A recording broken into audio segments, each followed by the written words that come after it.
Hey everyone, welcome back to my channel. Today in this video, I will discuss with you what are the different qualifications of a corporate agent. तो चलिए start करते हैं कि qualifications क्या क्या हैं। आप डिस्क्रिप्शन बॉक्स चेक कर सकते हैं इससे प्रीवियस वीडियोस के लिंक के लिए। तो चलिए स्टार्ट करते हैं कि कॉर्पोरेट एजेंट की क्वालिफिकेशन क्या क्या है। तो कॉर्पोरेट एजेंट की क्वालिफिकेशन के लिए जो पार्टनरशिप डीड और मेमोरेंडम ऑफ एसोसिएशन होता है किसी भी कंपनी का, ये कंपनी बना के रखती हैं, उसमें क्या होना चाहिए, इंश्योरेंस बिजनेस क्या होना चाहिए, मेन ऑब्जेक्ट होना चाहिए, मेन होना चाहिए कि इंश्योरेंस का ही बिजनेस करना है, तभी वो क्या होगा, कॉर्पोरेट एजेंट के लिए एलिजिबल होगा।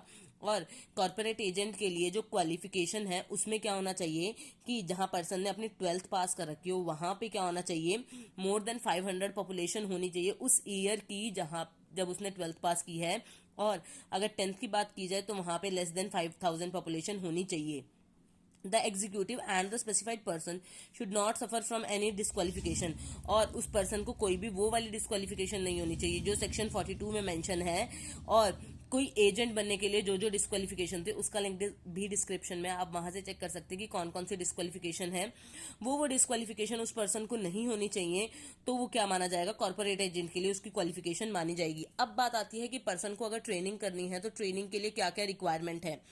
अगर एक पर्सन को क्या करना है, फर्स्ट टाइम लाइसेंस अप्लाई कर रहा है किसके लिए, कॉर्पोरेट एजेंट के लिए या कॉर्पोरेट एग्जीक्यूटिव के लिए, तो उस पर्सन को एटलीस्ट 100 आवर्स यानी 100 घंटे मिनिमम ट्रेनिंग करनी पड़ेगी विद इन 3 to 4 वीक्स। अगर लाइफ इंश्योरेंस और जर्नल इंश्योरेंस का केस है तो। पर अगर वो पर्सन क्या बनना चाहता है, कंपोजिट कॉर्पोरेट एजेंट बनना चाहता है, तो उसको 75 आवर की ट्रेनिंग करनी पड़ेगी विद इन 6 to 8 वीक्स। अब वो पर्सन जिन्हें 50 आवर्स की ट्रेनिंग करनी पड़ेगी, कब, अगर उन्हें क्या बनना है, कॉर्पोरेट एजेंट बनना है तो वो कौन कौन से पर्सन है जिन पे स्पेशली अप्लाई होता है। Insurance institute of India Mumbai का मेंबर, आईसीआई यानी चार्टर्ड अकाउंटेंट इंडिया का न्यू दिल्ली का मेंबर, उनके लिए, या फिर एन एसोसिएट फेलो और institute of the cost and work accountant of India, cost और वर्क अकाउंटेंट के लिए जो कलकत्ता का है, institute of company secretary of India new Delhi का, institute of actuarial society of India Mumbai का, एमबीए ऑफ एनी इंस्टीट्यूट और स्टेट गवर्नमेंट और सेंट्रल गवर्नमेंट, उनको 50 आवर्स की ट्रेनिंग रिक्वायरमेंट है।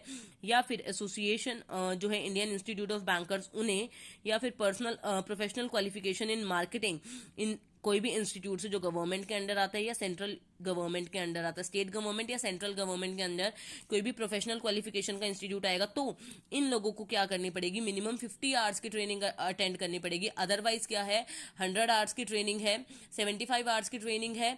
अगर 75 आवर्स की ट्रेनिंग तब है अगर आपको क्या बनना है, कंपोजिट कॉर्पोरेट एजेंट बनना है।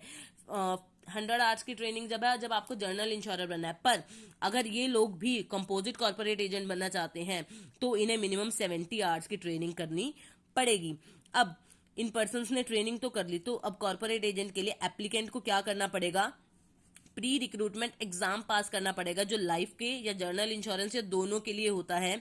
जो क्या करता है, कौन कंडक्ट करता है, इंश्योरेंस इंस्टीट्यूट ऑफ इंडिया जो है मुंबई में, या कोई भी अदर इंस्टीट्यूट जिसके अंडर आप कर रहे हो वो कंडक्ट करेगा एग्जाम, तो वो आपको करना पड़ेगा क्लियर। देन वो एग्जाम, जो एग्जामिनेशन बॉडी है जो एग्जाम कंडक्ट करा रही है, वो क्या करेगी, आपको एक सर्टिफिकेट प्रोवाइड करेगी उसके लिए। Next, fees payable. अब जो इंश्योरेंस के लिए क्या करना है, अगर हमें इंश्योरेंस का लाइसेंस क्या कराना है, इशू कराना है या रिन्यूएबल कराना है, तो इशू और रिन्यूअल के लिए अगर कॉर्पोरेट एजेंट है तो फीस कितनी है, 125 रुपीज है।